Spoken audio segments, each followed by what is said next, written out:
Hi, everybody. It's Dr. Patricia Coughlin. I wanted to talk to you today about how to address resistance without contributing to it. In ISTDP, we talk a lot about defense and resistance, usually focusing on the patient's part of that. And all too rarely do we look at our own role in contributing to the resistance. So that's what I want to talk to you about today, as well as providing tips for how to really facilitate this work without contributing to the resistance.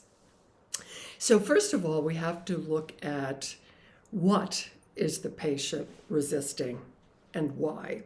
So are they resisting closeness? Are they resisting the very task of opening up to you and revealing what is going on with them? If that's the case, we need to look at how available are we? Are we present, engaged, inviting, approachable? Or are we sort of cold and matter of fact and technical and so on, right? So you can see that the way you are being and whether you are emotionally available or not can increase or decrease resistance. I had a patient who came for an initial session and she revealed that she was anxious and that she anticipated my being kind of demanding and critical. She had had an experience in ISTDP previously where that was the case, and she said, her mother was also very much in that mold. And just as I was about to address it, she said, but I look at you now, I see your face, I hear your tone of voice, and I realize you're not that way at all. Yeah, I can open up to you. And she did, right? So again, my actual warmth and engagement helped, right, for her to, first of all, distinguish me from the transference and from past therapists, to drop her resistance and to open up. If the patient is resisting feelings, wishes, fantasies that they're anxious about and avoiding, right, then our job will really, in either case, whether they're resisting feelings or closeness, our first job is to point that out to the person, right? They may not be conscious of it. And while we're addressing defenses that operate as a resistance, we've also got to be mindful to identify and strengthen the alliance. These are the two forces you're going to be seeing in all your patients. They come in conflict, right? Wanting to form a healing collaboration with you, but also anxious and afraid of the process and all the feelings that are going to come up.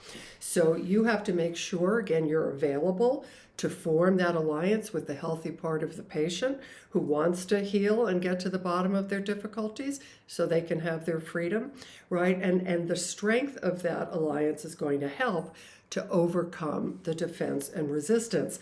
Too often I see therapists just barreling in and addressing almost exclusively defense and resistance. And remember, whatever you focus on will expand. So if that's all you're doing is pounding away at defense and resistance, you're going to contribute to it. Right? The person might feel misunderstood. You might even get a misalliance. So again, make sure that you're addressing the alliance, the healthy part of the patient, those healthy strivings.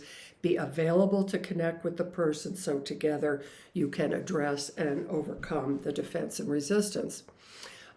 So as you're pointing out to the person, so you want to be here, you want to get your freedom from depression and anxiety, and yet you're anxious and you're keeping a distance and you're tending to be quite vague and so on.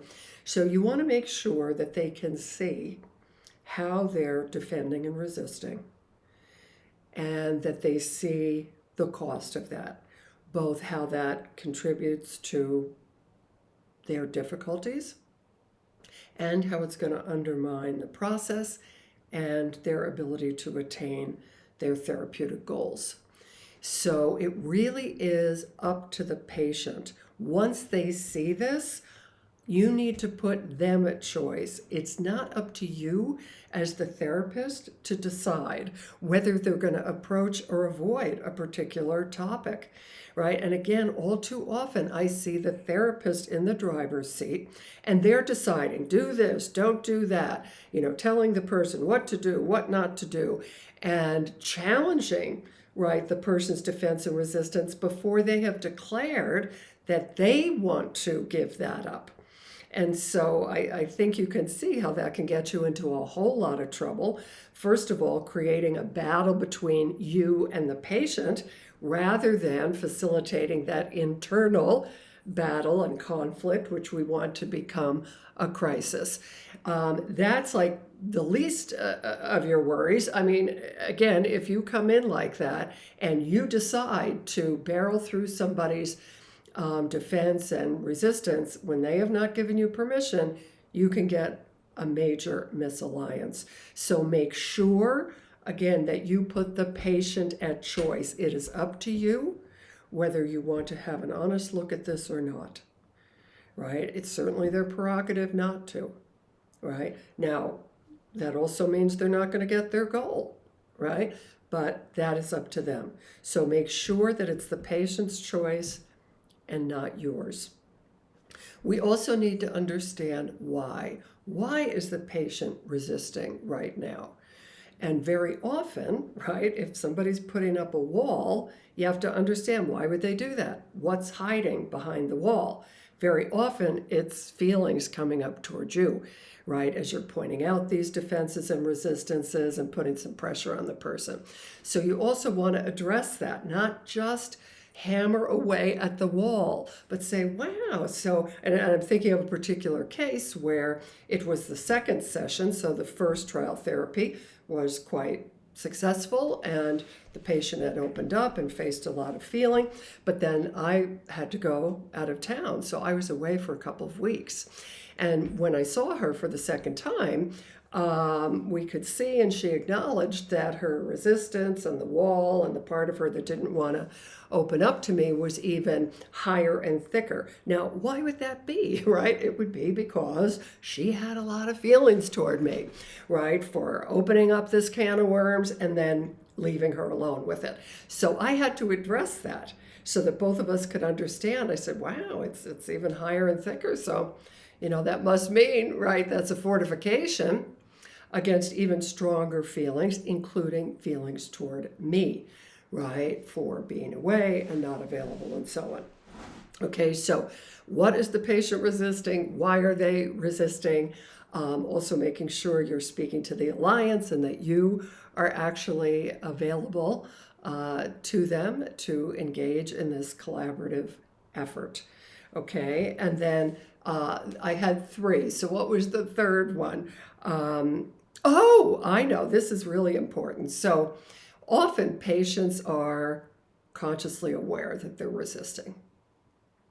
And I'm thinking of a case where, we meet for a session and the fellow says, I just really didn't even want to come today. And, I just don't feel like I want to do this, right? So he was conscious of it, right? So am I going to get into a battle with him? No. So my third tip is embrace it. Let's hear from it. And he was very surprised. So I said, okay, so you're really aware. Yeah, I don't want to talk to you. I don't want to open up. I said, so let's hear from that. All right, let's turn up the volume actually. And so, with that permission, he really started to, you're not the boss of me. I don't have to do, right? And then as he really spoke, and it become then the underlying, previously unconscious aspect of that resistance just came to the fore. And he realized he was playing out this thing that he did with his father, and it opened things up very easily, actually. So instead of getting into a big tussle with him around the resistance, I invited it. I said, let's hear from this part of you. Okay, so those are a couple of tips of how to deal with resistance in a way that won't contribute to it and that will actually facilitate the patient turning on it and dropping it in order to face their true feelings. So I hope that's helpful to you. Leave comments and questions. Thanks.